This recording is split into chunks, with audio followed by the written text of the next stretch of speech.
We're back with Brew Crew Territory, Braun and Kratz, and an weekend for the crew, Kratzy, but they're not all going to be dazzling. The real issue to lock in on is the continuous run of injuries for this ball club. Woodruff's out right now. The Garrett Mitchell injury could be devastating for their depth on offense. And the good news for them is that their rival, the team expected to win the division right now, the St. Louis Cardinals, they are stumbling. No doubt they are. I mean, they might have another rival in the Pirates who are not stumbling, but you got guys coming back from the pitching staff. You can't push a guy like Woody, especially when Adrian Hauser's having an incredible, rehab assignment where he's kind of getting built up. So there's a lot of reinforcements. And you know what? The horse at the top, he's still there, ran a little bit of a pec issue, but there's a lot to like about 15-7 at this point in the season. Yeah, and you know what I call the Pirates run? It's cute. But the Brewers, they're serious. They're a threat right now. And that ace at the top of the rotation, Corbin Burnes, seems to be doing okay.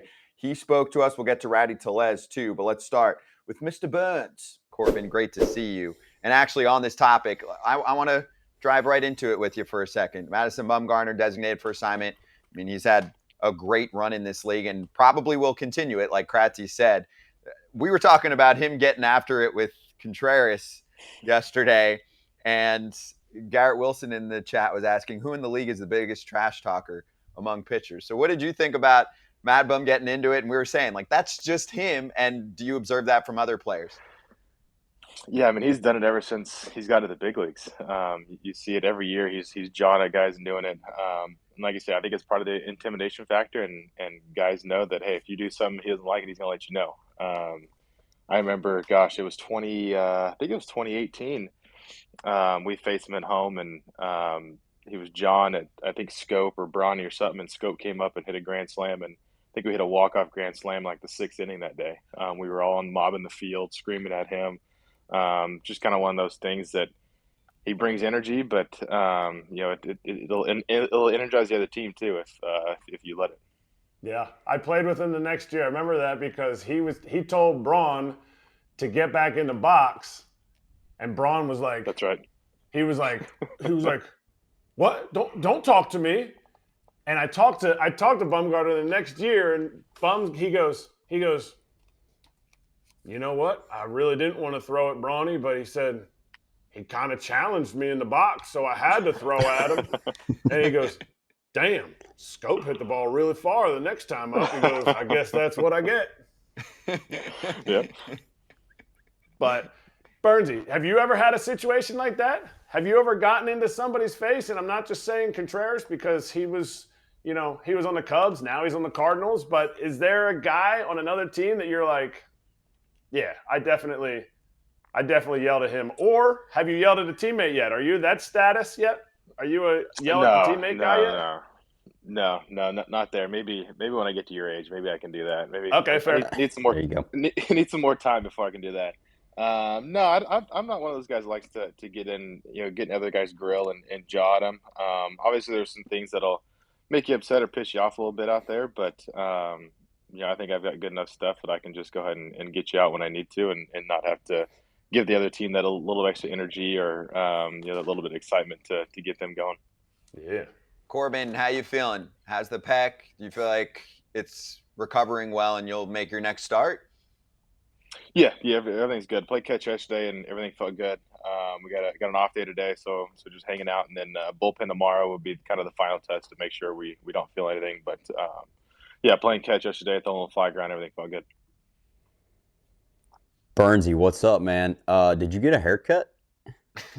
No, it's just pulled. You just got it pulled up. You got it pulled up nice and tight. You can't even see it back there. Yeah, I wanted to ask you. Obviously we've been talking a lot about Max Scherzer today and the sticky stuff. Me personally, I want to know what sticky stuff you use to make your cutter do that. You talked about I don't really say much to guys just because I know I can get them out. Well, that's true. You just throw that backdoor cutter and nobody can hit it. So let's talk. Let's dive into that a little bit. Yeah, I'm not a sticky stuff guy. You watch, I lick the finger. That gives me enough. Enough.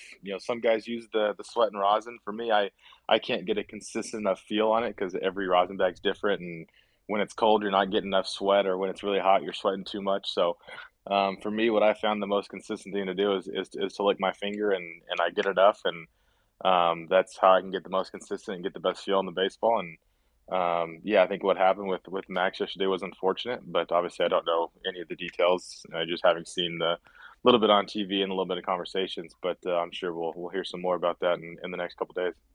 Have you ever been close, since you don't use anything, when they test you, or have umpires kind of just been like, oh, it's Burnes, okay, whatever?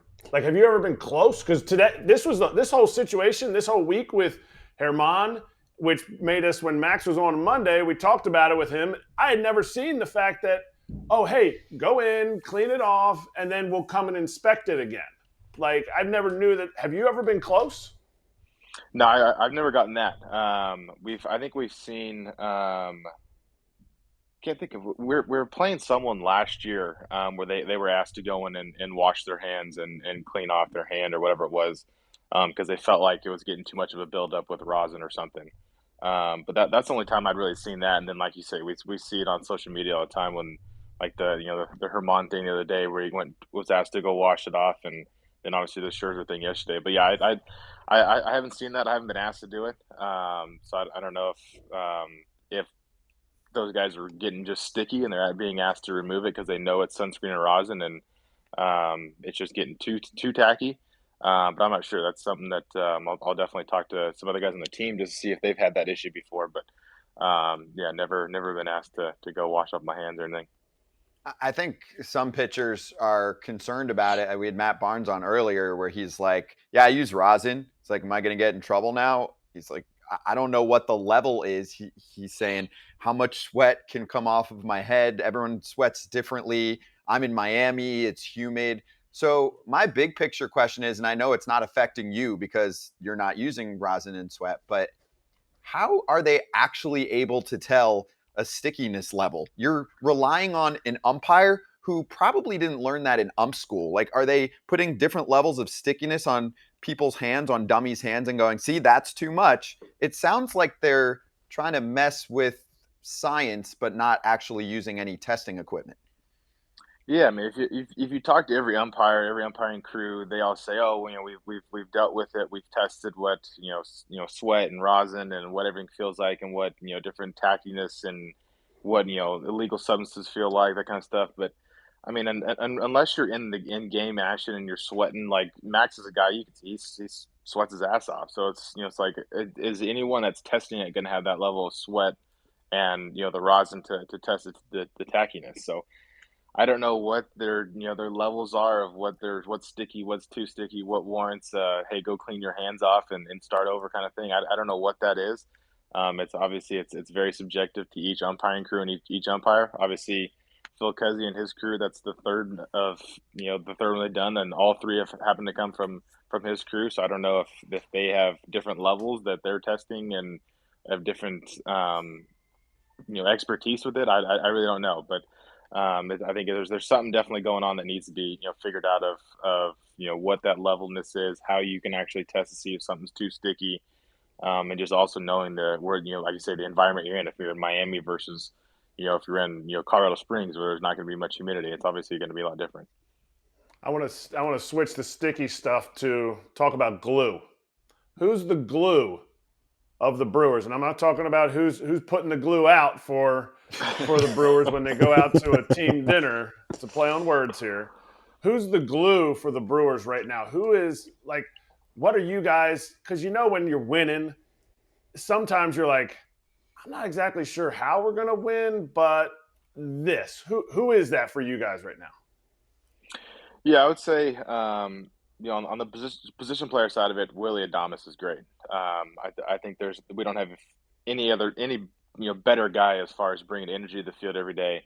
Can connect with everyone on any level. He comes into the clubhouse like it's opening day every day. He's excited to go. He's excited to play. The guy doesn't take a day off. He's in there every day. So it's someone that I think everyone can look to as far as like, hey, this guy's ready to go, we're ready to go. And then a huge difference this year for our pitching staff has been Wade Miley.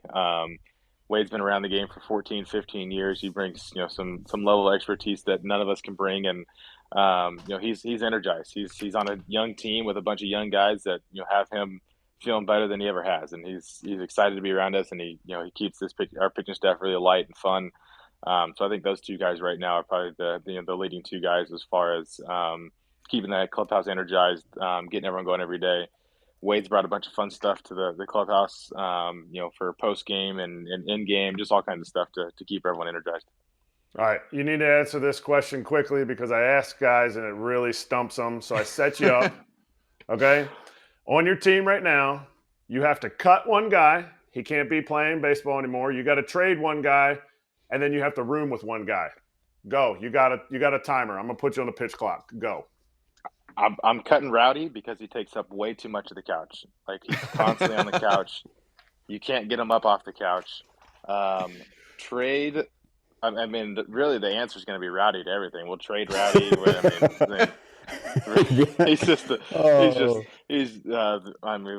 We love Rowdy, but yeah, he does like to spend his time on the couch. Who are you going to room with, though? The last one is room with. Who are you going to room with? That's a good one. I'll room with.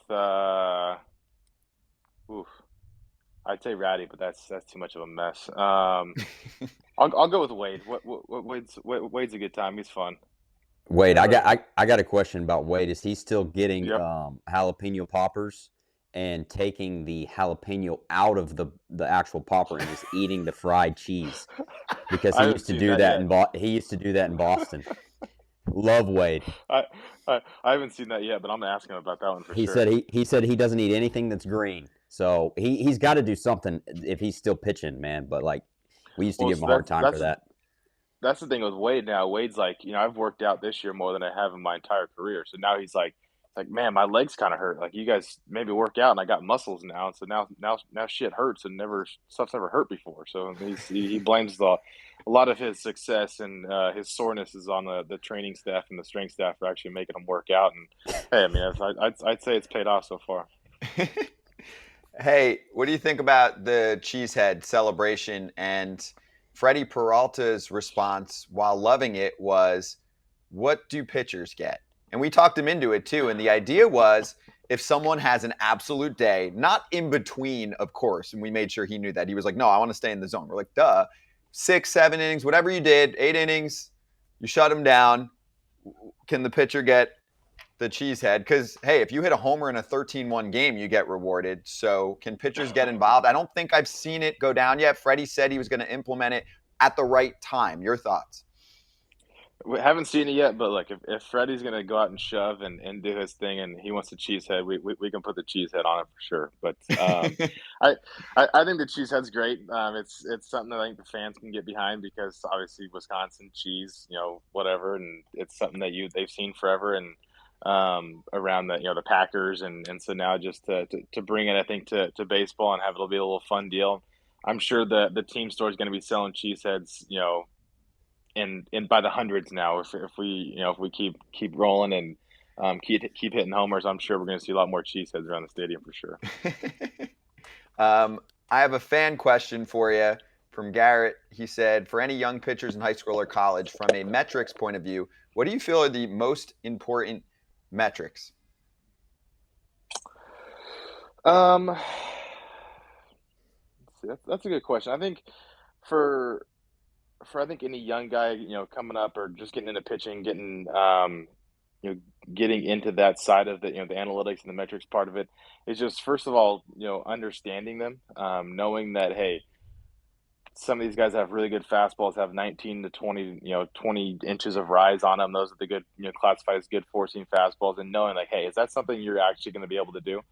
That's something that I chased for a long time in 18 and 19 was, being a good four-seam guy and trying to be a good four-seam guy with a good slider off it. And I was chasing numbers and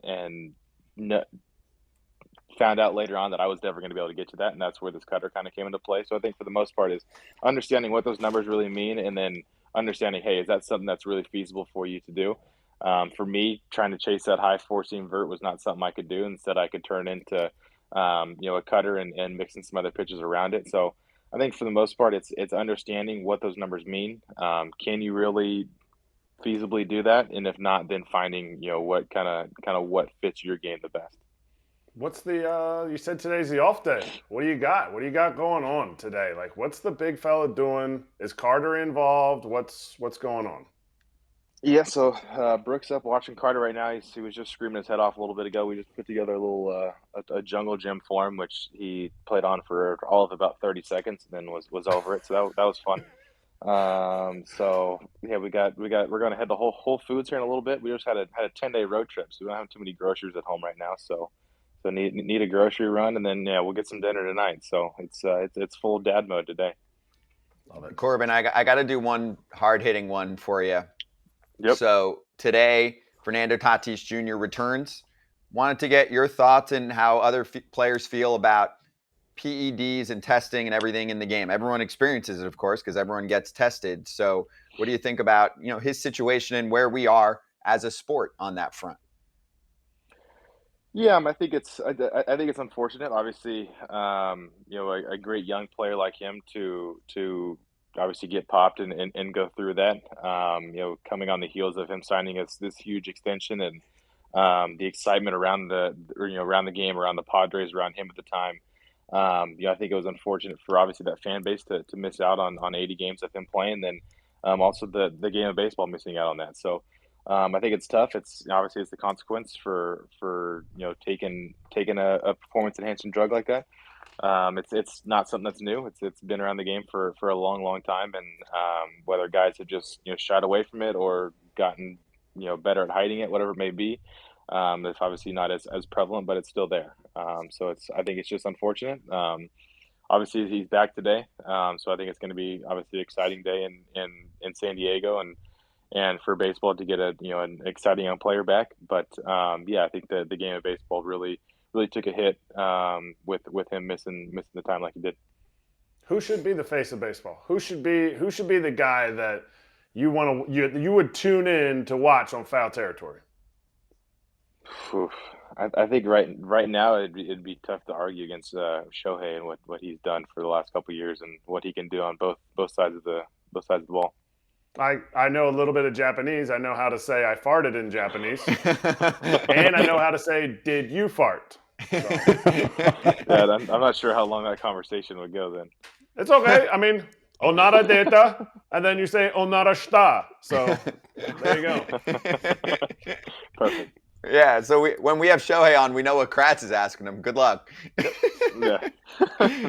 Hey, a good way to finish there. Corbin, thanks for the time, dude. Great to have you as always. Enjoy the off day. Awesome. Thank you, guys. Appreciate you having me on. The brightest spot for the Brew Crew this weekend, Rowdy Tellez still loves eating Boston pitching. 14 home runs in 38 career games against the Red Sox. That is domination. And Rowdy talked about it. Adam McCalvey posted this little media sound from Tellez after destroying the Red Sox again. I don't know. They're just the unfortunate team, I guess. Somebody's always got to have one team to do better against than others, and I guess the Red Sox are mine. That's really it. Get asked that question a lot, and I have no answer for it. Does it give, when you have a history like that against a particular team, does it give you any extra confidence going up against Trout and all sorts of different pitchers and everything? But man, it's the big leagues. It's a hard game. No matter who rolls out there, no matter what team, got a chance to go 4 strikeouts every day. So I think just sometimes it's just the way it works out. Baseball's weird that way, isn't it? There's things, aren't there a lot of things in this game that are hard to explain? Yeah, it's the toughest game in the world. I mean, there's no other game that you can say is as tough as baseball, and sometimes it's just weird stuff like that. What can you say about the 2-strike approach, Rowdy? I mean, your homer came on 2 strikes, and some of the other hits tonight did too. It's the same approach I've used all year, my whole career. Take out the leg kick, get the foot down, see the pitch. But he left the pitch over the plate. I was able to stay on it and do some damage, and felt good off the bat. He'd change up pitcher, so kind of had a little idea coming in. But it's comforting. I'm not afraid to get 2 strikes. What about Joey's catch in center tonight? Which one? the one where he fourth inning, I think. Verdugo, Yeah. thing on the. I mean, he did it to Verdugo twice, I think. But I think he's a good center fielder. We lost Mitch, but we have him out there, and he's going to go after it day in and day out. So we have a lot of depth in the outfield, and that's a good thing, especially when you got a long season. Rowdy, your approach overall this season, are you making an effort to be more selective? Is that something that you came into this season focused on? My goal is just to drive in runs and do damage when I can. I want to cut down on the strikeouts. I want to cut down on the chase. I mean, I think that's just kind of everything. But coming into this season, that was a kind of like a back burner thing. Was like, let's chase less. Let's be more selective. I can put the ball out of the ballpark, and I think it's hard to do that when you're swinging up balls in the dirt and balls over your head. So I think the better I can be with that, the better chance I give myself and my team to win. All right, so not a terrible week schedule-wise for this team as they get to still mess around with the Tigers. And then I will say, running into the Angels early in the season, not as fun as running into the Angels usually later in a season. So good luck with that. You're laughing because I always pick on the Angels. But any updates you think on your guy Brandon Woodruff and how soon he could be back for this team? Because if he is back in that rotation and clicking, and Burnes is good, and Peralta is kind of having like a re-breakout season again after being injured throughout the last, especially year or so, how do you think this team could look? I think they could win the division. I think they've set themselves up for it. I think, you forgot about Wade Miley. You forgot that Hauser's coming back. Like there's a lot of depth there. And the biggest thing, when I was talking to Big Woo just on text, he wasn't as concerned as, say, the doctor's diagnosis was or the trainer's. So it's something that it's good. He'll take his time. He'll work back, and he feels like he'll be 100% once it is time for him to get back, which is awesome to hear. Yeah, and this team does a good job keeping care of their pitching staff. So that's important here, especially for a guy that's been one of their bulldogs for years now. So you got to get him on the field and keep him on the field for the rest of the year. We'll keep track of Woody and his injury. And we'll see you next week on Brew Crew Territory. Hey, BetMGM is running an MLB Bet $10, get $100 instantly promo when you use the bonus code SPICYMLB. And you can get this offer in 4 easy steps. Sign up and deposit at least $10 into your newly created account. Download the BetMGM Sportsbook app on iOS or Android. Place a pregame moneyline wager of at least $10 on any MLB team to win at standard odds price. Then you will receive $100 in bonus bets instantly. If you sign up in Massachusetts or Ohio, you will receive $200 in bonus bets. Just remember to use the bonus code SPICYMLB. Gambling problem? Call 1-800-GAMBLER.